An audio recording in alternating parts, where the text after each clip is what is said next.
So you graduate, and Blue Devils. Or was it RCC before Blue Devils? Yeah, I did RCC fall, and then... Oh, so you got to play tweeter. Oh, yeah. Yeah, all right. I only did it 1 year. I always tell people I wasn't at the first year they played that. Oh, nice. Yeah, that's cool. Dated I am. But that's cool. So you did RCC fall, and then did you do the winter line? Yes, that was going into 2009, and Scott and I made the quad line that year, and then Blue Devil auditions, made Blue Devils that year. And that was the first time you went to Blue Devil auditions? No, we went in 2008. Okay. We made callbacks. So you knew what was, you had some experience. Yeah, and luckily, back then it was very, I mean, at least to my knowledge, it was tough to make callbacks. I mean, I think it's still tough to make callbacks. But we and Scott were fortunate enough to make callbacks because Jeremy was still in it and he was our instructor. I was like, all right, we may have an opportunity to march with him. We both got cut, but it was a huge learning experience. That callbacks was a great reality check that I think I needed, just in terms of what I was ready for, not just my ability at that moment, but what I needed to do to be able to make it the following year. When you came back that following season, you were much better prepared and all of that stuff. Still, was it hard to make the line? Yeah, I think so. Yeah. I think so. It's a lot of pressure. But that's also the fun part about it. I always heard about Blue Devil auditions since I was in high school. And, Jeremy used to do mock auditions with us just to prep. Wow. Yeah, play this, play this. All right, learn this. All right, you go down the line, and that's what it was at Blue Devils. And so I think I went in knowing what to expect from a pressure standpoint, and it was more exciting than it being nervous. Or I wasn't scared of it. I was just excited for it. You're like, bring it on, I'm ready. Yeah, so the quads used to do a dog fight. That's what they called it, where I believe Vega maybe made it up. I could be wrong. Where they used to just teach something on the spot, measure by measure, and then go down the line. And if you broke, it's like, all right, switch. And it was just a real quick pace. Let's see how quick you learn and see if you can perform it. And yeah, that was just, I was so excited and ready for something like that. Or when it came up, it was like, all right, let's jump on the drums. It was just fun. And that was just something we did a lot of, just learning licks pretty quickly. And so that wasn't scary. It was more like a fun little test. All right, let's test our learning right now and see if we can make this thing happen. So yeah, the auditions were high stakes, high pressure, but they're fun. Can we just talk about that for a second? Because a lot of people don't know that about Blue Devil auditions, and not every group auditions like that. And I feel like, both RCC and Blue Devil still does a version of what you're talking about. Why? Why not just learn the packet and show up and test them on that, right? Why do all the things you're talking about? The learning stuff on the spot, putting them in pressure situations, giving them stuff they're not going to be able to do, right? Why is all of that stuff important? Yeah, we still hold on to a lot of that as far as learning something on the spot, going down the line, and then seeing how quick they could learn. And a big part of that is, especially at Blue Devils, things get changed very often. As you went through it too, and it's I wouldn't say it's easy to see, but it's a window into how that student is going to respond under that kind of pressure. When you make a change or you give them something quick, it's more sometimes I'm jumping ahead of myself here, but auditions in the last few years, sometimes I'll teach the snares something and no one's really playing it right. And to me, it's it's okay. It's showing me where their threshold is, and it's showing me how each of them are responding when they're failing. And that's what matters to me. It's all right, how are they responding? And when we make a quick little edit, are they able to adapt? And I'll say I'm certain that's what it has been, and that's why we teach things quickly and go down the line. And a big part of that too is to see how they're going to perform and in high pressure, because that's what Dayton feels like, right? That's what finals and Indy feels like. Even if you've been playing the book all year long, you're going to crack under pressure. What if a judge is right in front of you? At least back then, the judges were on the field during that quad break, snare break, bass break, whatever it is. Like that judge is right in front of you looking at you. How are you going to respond? Are you just going to look through them, like they're not there? Or are you going to react to them being there? And so making them go down the line is kind of a version of that, because you get to see just how well they can think and how well they can perform on the spot, and how well they sound when all of that's going on. If they can sound great and they're moving the stick well and it's comfortable, it's like, all right, cool. Like that person's calm, they're under control, and they're making all the right decisions in how they're going to drum. I think that is something that even today, a lot of prospective performers don't know. Like they don't think that that's what the staff is looking for, you know? So, I mean, you saying that is great information, you know, to anybody in our audience. It's like, oh, wait a minute. Because if they think about, okay, this is what the staff is trying to figure out, who are they going to be, you know, at the end of the season? Then you start to go, okay, well, if I need to demonstrate that, if I need to get sort of that information, how? Because that changes. It changes your preparation. It changes the things you try. I mean, you had the benefit of somebody literally going, here's what we do, I'm going to do it to you guys. You know, or here's what they did to me, I'm going to do it to you guys. But I think that's great. I mean, that you shared that, because it's not obvious to the kid who's just like, I want to go make Blue Devils, you know? Yeah. What were we going to say, Rob? I kind of lost my train of thought, but I was going to ask, and regardless, what is your main thing that you do aside from drumming, like your occupation? All right. What is your field of study? So my undergrad and post-bac schooling has been in psychology and making a shift more into public health. So I'll be starting a PhD program at USC in the fall. That's awesome. Congrats. That's so great. Now, with the knowledge you have doing with your degrees that you hold, what have you taken from that and incorporated into your teaching? That's a good question. Yeah. That's a good question. So a lot of how I teach, definitely. Well, let's back up.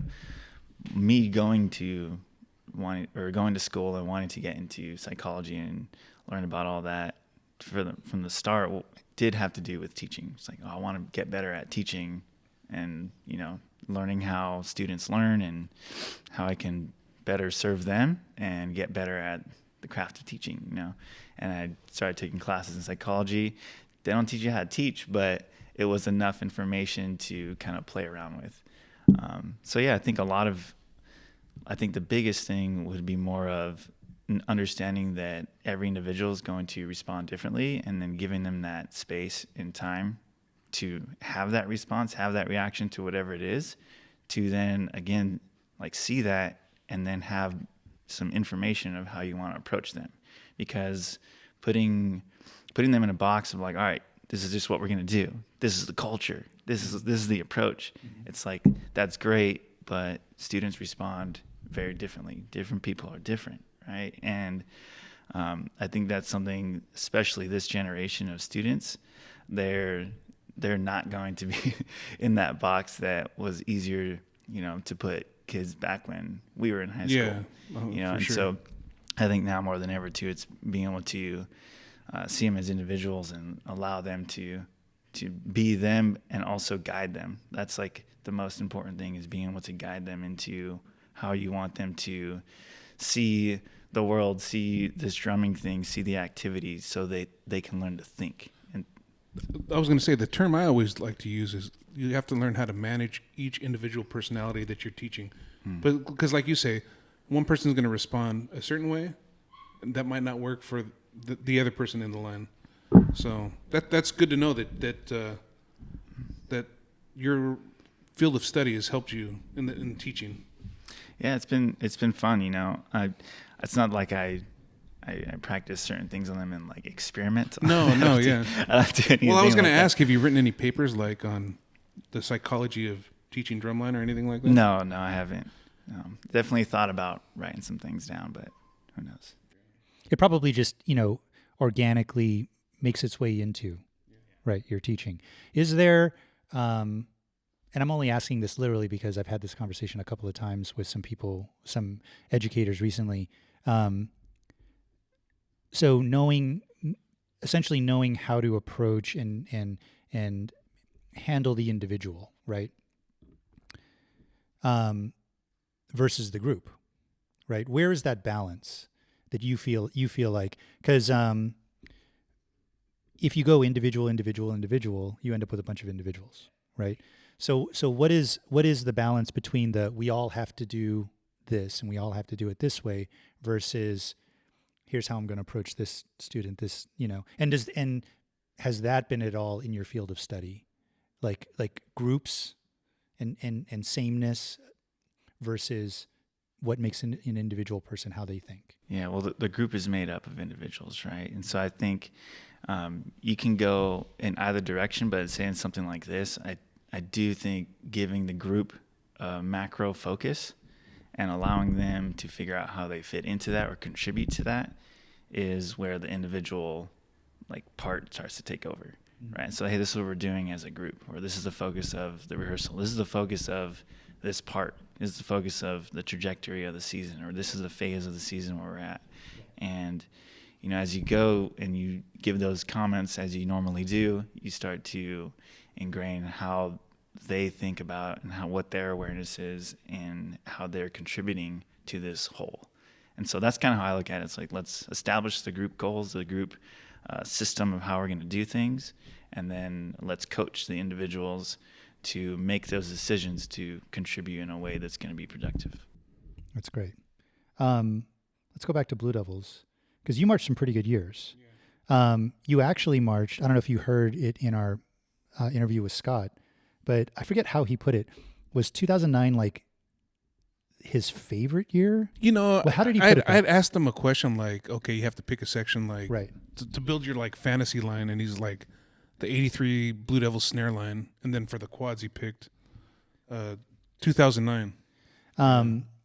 You marched some really a pretty good era for Blue Devils, and you went from doing Impulse and Mystical in high school to all of a sudden, and you had a lot of insight, right? But that can't replace being there, doing it, experiencing it. What was that like for you? Being a rookie Blue Devil in 2009. How many vets were in that quad line? 2. 2? Yeah, it was Alex and Zachy Brandon. Mm-hmm. And then was it real Q5 or was it Q5 but it's really 4? It was 4, but it was still real Q5. Yeah, no, you know what I mean now. Yeah, no, yeah. No, yeah, it was 4. It was Brandon, Alex, and then Dean and I. Mm-hmm. Dean Hickman. Yeah. Marched X. Cool. Yeah. And helped one of the founding people of Cap City.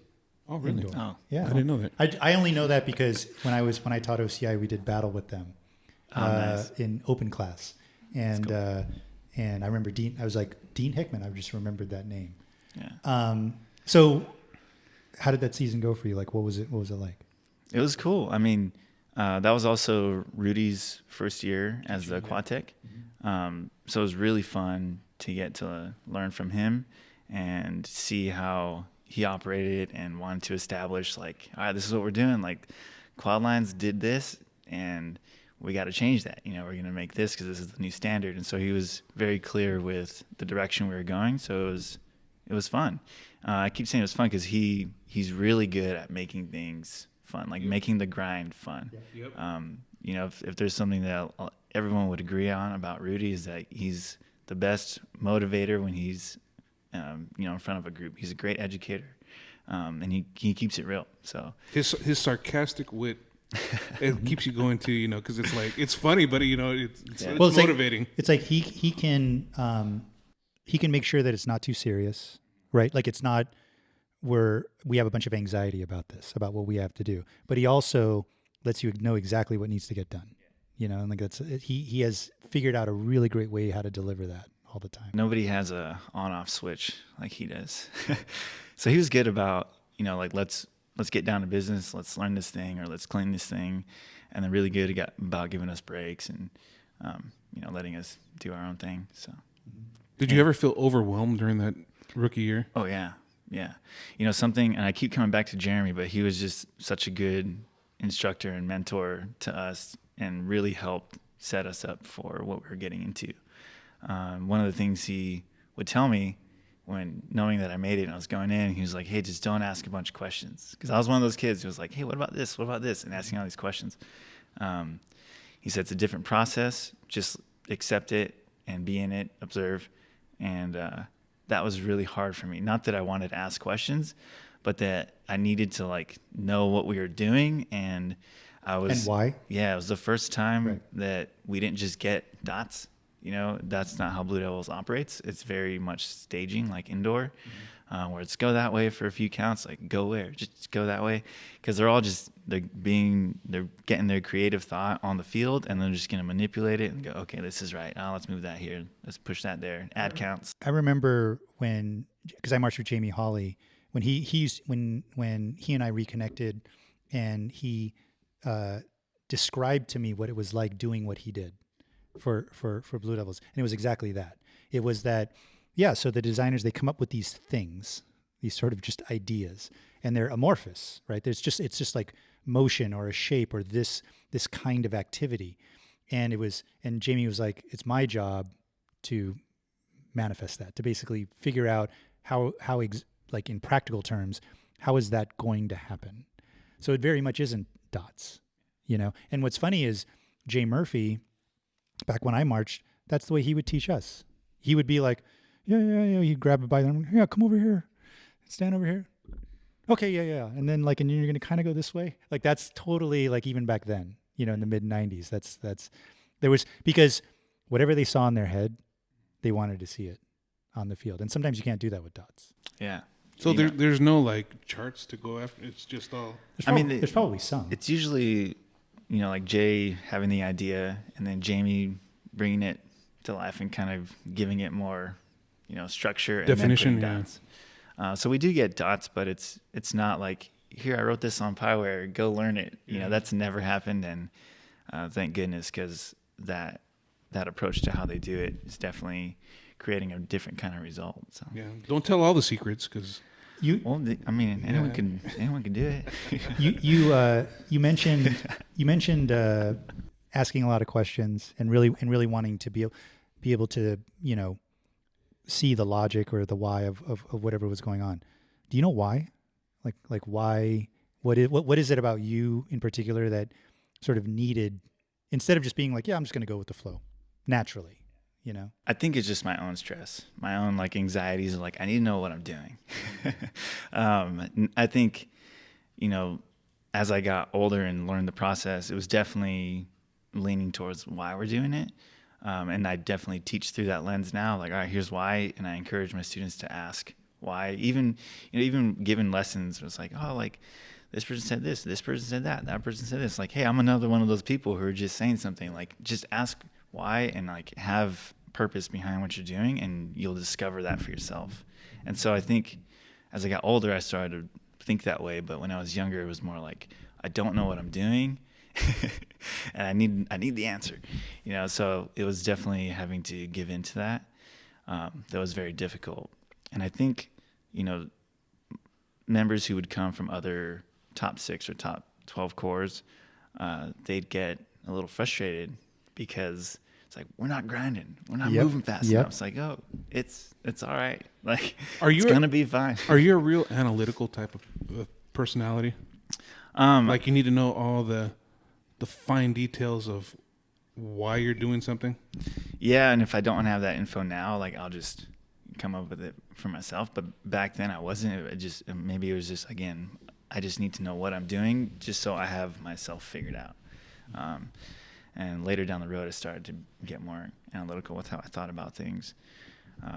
But yeah, I think people, members, they get frustrated because they're not being told what to do and they're not moving fast enough. But that's one approach, and that doesn't always fit with how we do things, and it does require a little bit more maturity and observation and awareness, you know, when you're doing it that other way. I remember even just last season when I came and watched you guys rehearse before the first show, like you guys were in Oxnard, And I talked to Jamie, and he was talking about, I mean, it's like coming out of the pandemic, right? And he's like, everybody's a rookie, pretty much. And he's like, we have all of these really experienced members, high level members from all these different corps who have no idea how we do stuff, and that's a big part of the learning curve, right? Whatever you think it is from the outside, however you think that gets created, just, surrender to your ignorance of not knowing, and then just give yourself to it, right? Put yourself in the hands of these staff, and just know that historically they've learned how to do it this way, and you're actually going to see and be a part of how all of this actually gets created. Your first couple of years, did you have any moments that you were just like, that were huge learning moments for you, either negatively or positively? Something where you were like, whoa, I really wish that wouldn't have happened, or wow, something just massive just clicked for me. Anything that you can think of? Yeah, I think it's the same stuff we're talking about. I was definitely, and it wasn't out of stubbornness, but it was out of, I just need to know so that I taking care of myself. Mm-hmm. And it was the dot thing. I was one of those guys like, Wow. That's my dot. Like, this is where Jimmy put me. Oh, you're the dot. You're the I was dot that king. guy. Yeah. Yeah. So when I have those students now, I always have to tell them like, hey, I was the same way. Yep. Like, but there's a way out of it. There's the other side. And so that was 2009 for me. And I remember Brandon just like, it's like, dude, there's no dots here. And that's when it clicked. It's like, oh my gosh. Did like, anybody he's right. Did anybody throw a drum at you and like, shut up? No. No, because that's happened. That's happened. I know people that Mm-hmm. get the drum thrown at you. Yeah. Yeah. In the 2000s. And no, back in the 1900s. Yeah. So so like a little bit of that. And it's funny, it's like the other members. It's usually that learning. A lot of times we think that learning comes from the staff, but the reality is a lot of times that learning comes from the other members. I think my thing was, I was the kid on the field being like, why are we doing this when we should be doing that? I was that kid. I was still that kid when I made Blue Devils, right? And I remember finally, like, my best friend at the time, he, stood right next to me and he had to listen to me all the time. And he was like, I want you to try something. The next time you have one of those thoughts, instead of saying it, I want you to wait 5 minutes, and see what happens, right? And without fail, whatever I was thinking, the box said it, and it was like, and I think before I had sort of missed that because I was so frustrated, but we need that. We need those other people that we're going through it, with, to sort of be like, hey man, realize this. This is, here's the little nudge you need, the little steering you need, based on what was going on. Any really big positive moments where you were just like, again, you had been given such a strong foundation. But anything where you were like, oh, wow, that's what they meant. I'd say my first lot, or the RCC show, Mm-hmm. Where all the Blue Devil alumni come Yeah. and heckle you. And I was ready for that. But again, it was more of an excitement. Like, all right, cool. This is fun. It's my turn. But when it actually happened, I was like, oh, this isn't all fun and games. Like, this is the real thing. Mm-hmm. Like, you're not a fan anymore. Like, you're it. And so that's where That's a big deal. Yeah. clicked for me. That's a big lot for like the Blue Devils drum line, the old RCC Mm-hmm. lot, Mm-hmm. right there on the grass. Mm-hmm. Oh yeah, man. Yeah, but that's exactly it. Is that you're not you like when you make Blue Devils, you instantly go from I want to march this group because I've seen past years, and I'm a fan, and I just want to be a part of that. You instantly go from that to now you're on the other side. Now you're doing it for the audience. Now you're doing it for future generations, and essentially like your job title changes, right? Like what you're supposed to do. I mean, you should always be a fan of what you're doing, but that mindset really has to shift, What was indoor like during that time? So like 09, 10, like Totem, Hope Dream Fly. Is that what it was called? The white year? Yeah. No, that was 11. That was 11. Yeah. 2010 was the steampunk show. Steampunk show. Yeah. Yeah. And Jeremy was still marching Mm-hmm. at that time because you were in the channel line him. What was going on indoor wise at RCC at that time? Like who was teaching the line? What was that experience like? So 09, Jared was a quad tech. Mm-hmm. He was the main guy. And Was that your first exposure to Jared? Yes. Okay. Yeah. Okay. I'm thinking back. I met him before then, but I don't think In he terms of ever- like a teaching yeah. situation. Yeah. That was the first time.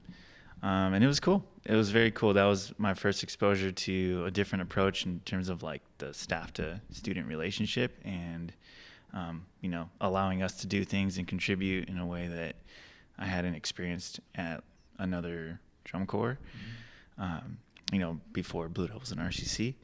So yeah, it was really cool. Seeing how him and Jeremy operated and, and how this all ties in about being a fan and then being it wasn't like a relief, right? It was a responsibility and it was just a different kind of weight on your shoulders.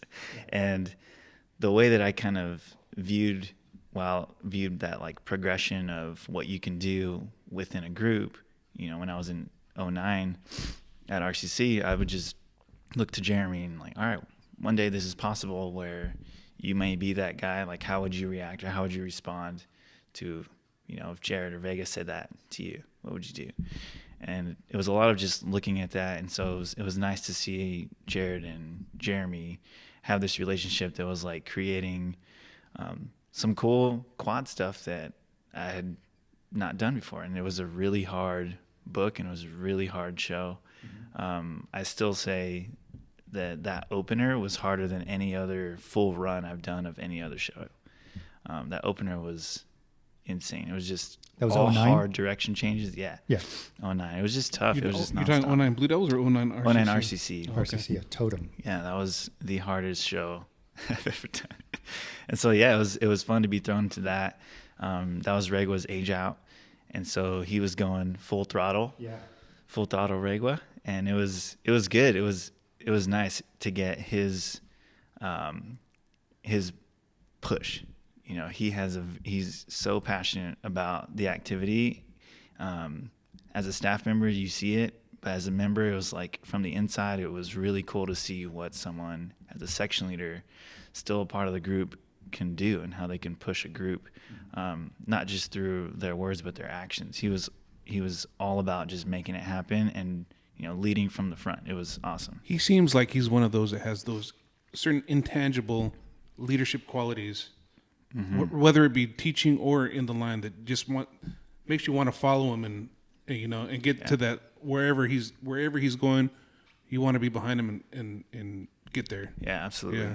I remember being a little scared of him at first because he was just so direct. Yeah. But it was good. It was fun. Did you, after you had a couple of years under your belt at that level, did you be like, well, what is my version of being a section leader? Like, how do I do that job? Because I'm sure you were focused on executing and handling your individual business, right? But as you had all of these great examples, right? But then you are your own person. When was the first time you were given any kind of responsibility like that? 2011, Blue Devils. Okay, tenor section leader. Mm-hmm. Okay, so were you just Nick and hey Nick, I'm the, or were you like okay, or did you even struggle with that and think, how do I do this in addition to what I'm already doing? It was definitely, like I said, it was something I thought about well before given that responsibility. As I was in the line, looked to Zachy, see how he was doing things, looked to Jeremy. And this is something I definitely modeled, like, generally how Jeremy operated, just because I liked his demeanor. He's the most patient person I've ever met to this day. And that was something that I knew I needed to work on just as a person. So, people, to be honest, again, we're trying to break through that sort of that artificial Nick Arce thing out here. Talk about that. Like what? I mean, I'm patient, Patience? but compared to how Jeremy ran things, Yeah. it was pretty cool.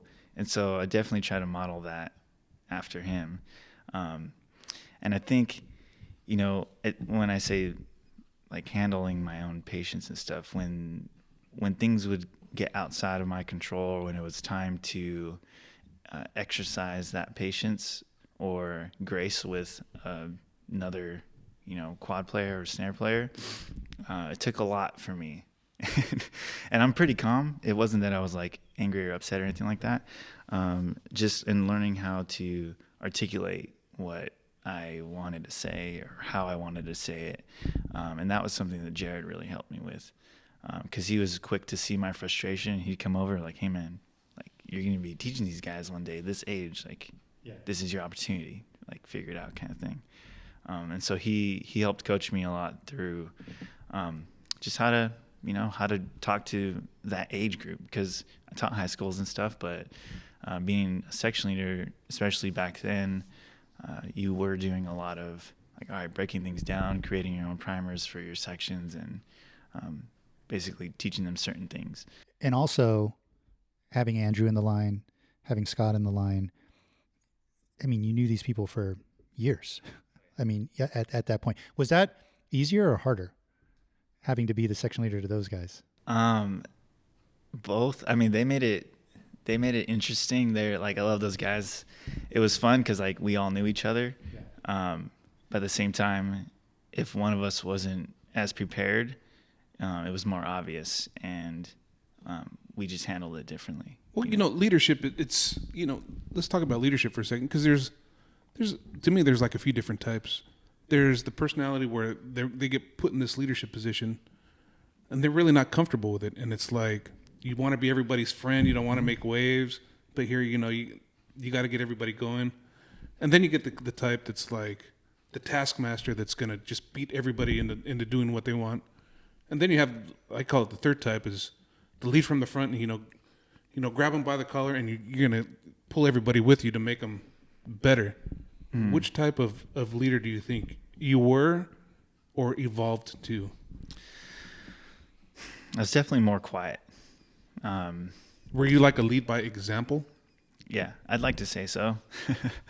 Yeah, I mean, I wasn't necessarily like, do this, do that, telling like barking at people all the time. I mean, there's definitely a time and place to, get a little bit more direct in how we wanted to do things, but I think generally I try to stay pretty calm and level in how I address people. And I think those quad lines that I was in, they made that easier because we had been together for so long. Like in 2012, it was me, Scott, Andrew, Amador, and Chris. Me, Scott, Andrew, Amador, we went to high school together. Like, we've known each other forever. And it was just easy to communicate. It was easy for them to see what direction I was going in. It was easy for me to see, how they were responding to different things or how I would say something. And so we would just get things done a lot quicker. And then Chris was just great. He was a quick learn and made it happen and didn't cause any issues. That was RCC 2012. And and that's good. Like you said, like you're even keeled, but when you need it to, you can be direct. And it's like sometimes I think people overuse that direct approach so much. Where it just that's just him being him. Yeah. But if you're like that type where it only comes out at certain times, then that's when you mean business. Did you ever feel like how you are was not what was needed? Yeah, as a leader, for sure. Yeah, I mean, I think that's something that, like that insecurity of like, oh, I may not be doing this the right way. Like that also stuck around as an instructor. Mm-hmm. Like, oh, maybe the group doesn't need this right now.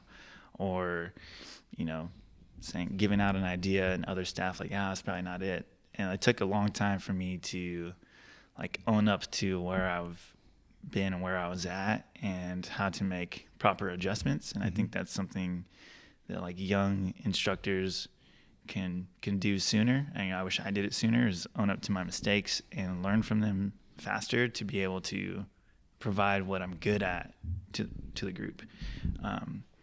Yeah, so I would say that stuck with me for a little bit, and I asked people in 2012 snare line from Blue Devils, like, yeah, like, was I a little aggressive, or 2013 RCC, like, no, you're fine. It's like, what, really? Like, it felt like I was aggressive. I know. It probably felt really extreme to you, right? Yeah, it was. And maybe just because of the internal battles of like, oh, this needs to happen, and me still figuring out like how to articulate that.